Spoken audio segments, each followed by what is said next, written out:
जब अपनी मदद करने वाली उस लड़की को देखा तो वो बस उसे देखता ही रह गया। एक रेंजर की कॉस्ट्यूम में वो लड़की गजब की लग रही थी।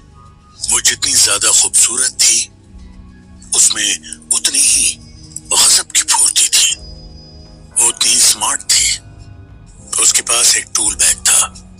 उसने सिद्धार्थ को बचाया और उससे कहा, उस पेड़ का ध्यान अपनी तरफ ही बनाए रखना, मैं कुछ करती हूँ।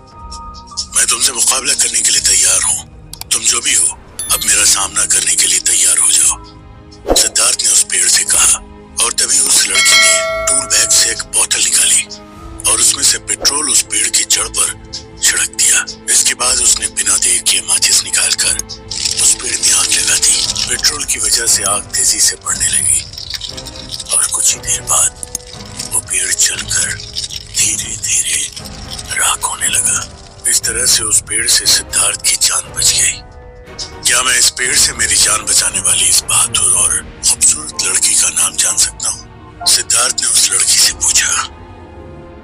मैं हैरान हूँ कि अब तक तुमने मुझे नहीं पहचाना।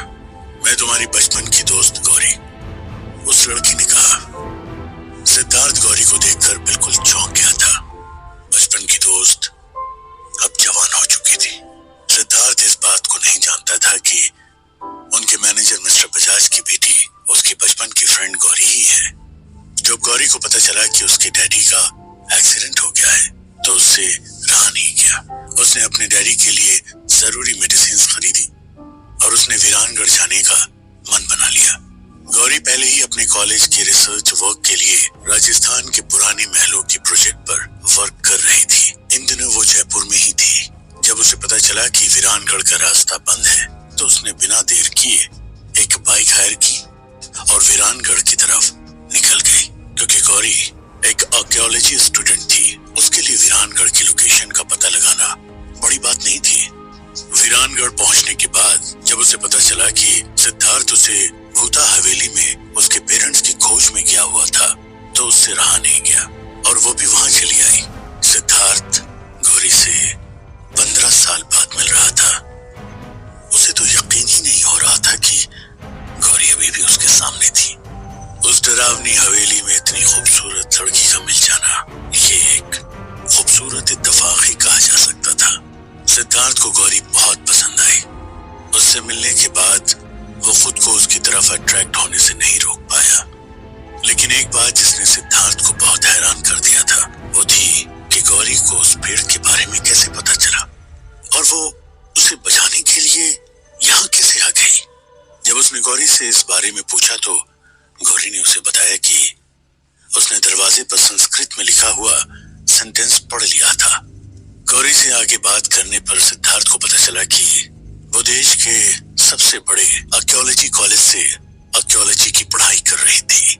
यही कारण था कि उसे एंशिएंट संस्कृत की इतनी बढ़िया जानकारी थी कि उसने दरवाजे पर लिखी चीजों को इतनी जल्दी समझ लिया। गौरी ने सिद्धार्थ से कहा कि वो उसके उस हवेली में गायब हुए पेरेंट्स को ढूंढने में उसकी मदद करना चाहती थी। गौरी, तुम मेरी दोस्त होने के नाते मेरी मदद करना चाहती हो, ये तो बिल्कुल सही है, लेकिन ये जगह बेहद खतरनाक है। यहाँ मुकाबला इंसानों से नहीं बल्कि भूतों और आत्माओं से है। यहाँ की अतृप्त आत्माएं खून की प्यासी है, सिद्धार्थ ने गौरी से कहा। सिद्धार्थ के इस मिशन पर उसका मुकाबला अभी अभी सामने आए उस भूता पेड़ से भी ज्यादा खतरनाक कई चीजों से होने वाला था। उस हवेली पर काली शक्तियों का कब्जा था। चाहे जो हो, मैं हर हाल में तुम्हारा साथ देने के लिए तैयार हूँ। आफ्टर ऑल मैं एक आर्कियोलॉजिस्ट हूँ और इस भूता हवेली के तमाम रहस्यों को मैं भी जानना चाहती हूँ। जवाब में गौरी ने सिद्धार्थ से कहा। उस मोटे पेड़ के जल जाने के बाद हवेली के पहले बड़े दरवाजे की पहेली सुलझ चुकी थी। इसके बाद धक्का देने पर वो दरवाजा खुल गया। उस पुराने दरवाजे के खुलने पर एक अजीब सी डरावनी आवाज थी। गौरी और सिद्धार्थ के साथ उस बूढ़े बाबा ने भी उस हवेली के अंदर कदम रखा। हवेली के बारे में एक सच ये भी था कि वहां दिन के वक्त गए लोगों की जान तो नहीं गई थी, लेकिन या तो वो लोग पागल हो चुके थे या मौत से बदतर जिंदगी जी रहे थे। सिद्धार्थ और गौरी बात की परवाह नहीं थी, क्योंकि वो लोग इस बात से अनजान थे। लेकिन ये सच्चाई वो बूढ़ा बाबा जानता था। जैसे ही वे लोग अंदर पहुंचे, उन्होंने देखा कि उस हवेली में बहुत सारे दरवाजे हैं और वो भी सभी बंद पड़े हैं। वह हवेली अंदर से किसी महल की तरह जगमगा रही थी। अंदर से सब कुछ बिल्कुल साफ सुथरा और खूबसूरत दिखाई दे रहा था। अंदर बहुत ज्यादा सन्नाटा था। ये सब देखकर उन तीनों की हैरानी का ठिकाना नहीं था। उन्हें महसूस हुआ कि शायद हर एक दरवाजे के खुलने के बाद अंदर का नजारा ऐसे ही खूबसूरत नजारे में तब्दील हो जाता होगा। लेकिन उन्होंने महसूस किया कि उस वक्त वो अंदर की खामोशी बहुत अजीब थी। वे तीनों अपने दिल की धड़कन को भी सुन सकते थे। ऐसा कैसे हो सकता है? जिस हवेली के बाहर इतना ज्यादा मनहूसियत हो, वो अंदर से इतनी शांति और सुंदर कैसे हो सकती है? गौरी ने कहा। गौरी के ऐसा कहते ही उसकी आवाज वहां जोर जोर से गूंजने लगी। हवेली में लगे तमाम शीशे जोरदार आवाज के साथ टूटने लगे। खुद को बचाओ, नीचे बैठ जाओ, सिद्धार्थ ने चिल्लाकर कहा। कोई नहीं बचेगा, तुम सब मरोगे। ये कहते हुए एक औरत की आवाज वहां गूंजने लगी। ये कैसी आवाज है सिद्धार्थ? अब हमारा क्या होगा? गौरी ने सहमी हुई आवाज में सिद्धार्थ से कहा। गौरी, मैंने तुम्हें पहले ही बताया था कि यहाँ पर बहुत खतरा है। सिद्धार्थ ने कहा। डरो मत, हमारे डरने से इन काली ताकतों को बढ़ावा मिलता है, उस बूढ़े बाबा ने कहा। इसके बाद वहां पर जोर जोर से किसी औरत की हंसने की आवाजें सुनाई देने लगी। तभी उस बूढ़े बाबा ने उसके कुर्ते में से कुछ सरसों के दाने निकालकर कुछ मंत्र पढ़ने के बाद उन्हें वहां आसपास फेंक दिया। उनके ऐसा करते ही सब कुछ दोबारा वापस शांत हो गया। इसके बाद उनकी नजर ठीक सामने वाले दरवाजे पर पड़ी। उस दरवाजे पर हल्दी कुमकुम के बने पंचों के निशान दिखाई दे रहे थे। पहले ही की तरह इस दरवाजे पर भी कुछ लिखा हुआ था, जो कि अभी साफ नहीं दिख रहा था। वे लोग उस दरवाजे की तरफ बढ़ने लगे। दरवाजे के पास पहुंचने के बाद गौरी ने अपने टूल बैग में से एक ब्रश और एक लिक्विड निकाला। उस लिक्विड को छिड़कने के बाद उसने उस ब्रश से दरवाजे को साफ करना शुरू किया। गौरी के उस दरवाजे को छूते ही वो दरवाजा जोर जोर से हिलने लगा। ऐसा लगने लगा जैसे उस दरवाजे को पीछे से कोई जोर जोर से ठोक रहा हो।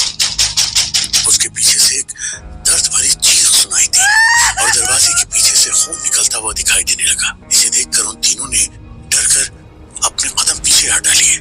इसके बाद जब वहां कुछ देर कुछ भी नहीं हुआ, तो हिम्मत करके वो तीनों दोबारा आगे बढ़े। गौरी ने जब उस दरवाजे को साफ किया, तो उन्हें वहां दोबारा संस्कृत भाषा में लिखे हुए कुछ शब्द दिखाई दिए। वहां पर लिखे उस सेंटेंस को उसने सिद्धार्थ और बूढ़े बाबा को समझाना शुरू किया। दरवाजे के ऊपर की पेंटिंग अभी है अधूरी। तोड़कर मिट्टी, जलाकर छत, कर दो उसको पूरी। ये कैसी अजीब पहेली है? कोई भला मिट्टी को कैसे तोड़ सकता है? दरवाजा भी कांप ही रहा था। उस पर लटका ताला जोर जोर से बज रहा था। जैसे ही उसे पढ़ने के बाद गौरी ने ऊपर की तरफ देखा, एक बड़ी सी पेंटिंग ऊपर से उसके सर पर गिरी। लेकिन खुशकिस्मती से वो गौरी के सर पर ना गिर के गौरी के पैरों पर गिरी। वो एक पतले काले पत्थर पर बनी हुई पेंटिंग, जिस पर लड़की की खूबसूरत फ्रेम लगी हुई थी। ओह गॉड, बहुत दर्द हो रहा है, कोई जल्दी से इसे मेरे पैर से हटाओ, दर्द से कराहते हुए गौरी ने कहा। गौरी, मैंने पहले ही बोला था, लेकिन तुमने मेरी एक नहीं सुनी, सिद्धार्थ ने उस पेंटिंग को हटाते हुए कहा। हालांकि गौरी को दाहिने पैर के अंगूठे पर थोड़ी चोट आई थी, लेकिन अचानक हुए इस हादसे से गौरी को घबराहट और दर्द की वजह से चक्कर आने लगा और वो धड़ाम से नीचे गिर गई। सिद्धार्थ और बूढ़ा बाबा दोनों भी घबरा गए। सिद्धार्थ ने गौरी को सहारा दिया तो गौरी ने उसे बताया कि उन्हें आगे गौरी ने बताया कि उस सेंटेंस में एक क्लू दिया गया है, उसमें एक टूटी हुई पेंटिंग का जिक्र है। मुझे लगता है शायद ये वही पेंटिंग है, ये हमारे लिए एक हिंट है, गौरी ने कहा। गौरी के पैर में अभी भी दर्द हो रहा था, लेकिन वे तीनों मिलकर इस पेंटिंग को ध्यान से देखने लगे। गौरी, तुम्हारी बात सही है, लगता है यही वो पेंटिंग है जिसका कोना टूटा हुआ है, मतलब वो अधूरी ही है और काले पत्थर से बनी है, सिद्धार्थ ने कहा। लेकिन उस पहेली में लिखी बाकी बातें बहुत अजीब है, क्या तुम्हें कुछ समझ आ रहा है? तोड़कर मिट्टी, जलाकर छत, घर तो उसको पूरी, आखिर कोई छत को कैसे जला सकता है और मिट्टी को कैसे तोड़ा जा सकता है? सिद्धार्थ ने गौरी से पूछा। सिद्धार्थ, मुझे लगता है कि हमें सबसे पहले इस पेंटिंग में दिखाई दे रही जगह को तलाश करना होगा, शायद वही हमें कोई क्लू मिल जाए। उस पेंटिंग में एक पहाड़ था और उसके नीचे फैला हुआ सूखे घास का मैदान। जब उन लोगों ने उस पेंटिंग के बारे में सच का पता लगाया और वे उसे गौर से देख ही रहे थे, तभी उस पेंटिंग में से एकदम से बहुत सारे चमगादड़ बाहर आने लगे। वो चमगादड़ उन तीनों लोगों पर अपने पंजे और चोंच से हमला करने लगे। गौरी, अपने आप को बचाओ, सिद्धार्थ ने कहा। बूढ़े बाबा ने कहा, अरे जल्दी यहाँ से भागो, नहीं तो ये चमगादड़ हमें नोच खाएंगे। जल्दी से दीवार पर लगी वो मशाल उठाओ और उनमें आग लगाओ, ये रोशनी बर्दाश्त नहीं कर पाते और आग से हम इनका मुकाबला भी कर सकते हैं, बूढ़े बाबा ने कहा। इससे पहले कि सिद्धार्थ वहां रखी मशालों को जला पाता, वे चमगादड़ मेन डोर के सामने इकट्ठा होने लगे। वहीं हॉल में एक बहुत बड़ा घंटा टंगा हुआ था, जिसकी रस्सी नीचे लटक रही थी। सिद्धार्थ को लगा कि शायद इससे काम बन जाए और बिना देर किए वो उस घंटे को जोर जोर से बजाने लगा। घंटे के जोर से बजते ही सारे चमगादड़ हवेली के ऊपर की एक खिड़की से न जाने कहां गायब हो गए। बाबा, क्या आप इस पहाड़ के बारे में कुछ जानते हो? सिद्धार्थ ने पूछा। हाँ, गांव के बाहर दक्षिण की तरफ लगभग 3 किलोमीटर दूर ऐसा ही एक पहाड़ मौजूद है और वहां ऐसा ही घास का मैदान भी है। मुझे लगता है हमें बिना देर किए वहां पर पहुंचना चाहिए, बाबा ने सिद्धार्थ से कहा। वे तीनों ही उस क्लू को लेकर बहुत हैरान परेशान थे। उस पहाड़ की तरफ बढ़ते वक्त वे लोग मन ही मन सोच रहे थे कि उस पहेली में लिखी हुई वो सारी बातें कैसे संभव हो सकती है। जैसे कि वे लोग उस पहाड़ पर पहुंचे तो उन्होंने देखा कि वहां पर एक किसान की झोपड़ी के अलावा और कुछ भी नहीं है, बस सूखी हुई घास ही फैली हुई थी। उस किसान की झोपड़ी बांस और घास की बनी हुई थी। वे लोग हैरान थे कि क्या उन्हें वो पूरा का पूरा पहाड़ खोदना पड़ेगा। ये कैसे हो सकता था? वहां तो कहीं मिट्टी का नामो निशान भी नहीं था, तो फिर वो लोग मिट्टी को तोड़ते कैसे? उस पहाड़ पर तो पत्थर की चट्टानें ही थी। अब कैसे करेंगे वे तीनों इस मिशन को पूरा? और अगर मिशन पूरा नहीं हो पाया तो क्या होगा सिद्धार्थ के मम्मी डैडी का? मिशन को पूरा करने में उनके सामने और कौन कौन सी परेशानियां आएगी? क्या बिना किसी नुकसान के वे तीनों ये काम पूरा कर पाएंगे? आप सुनते रहिए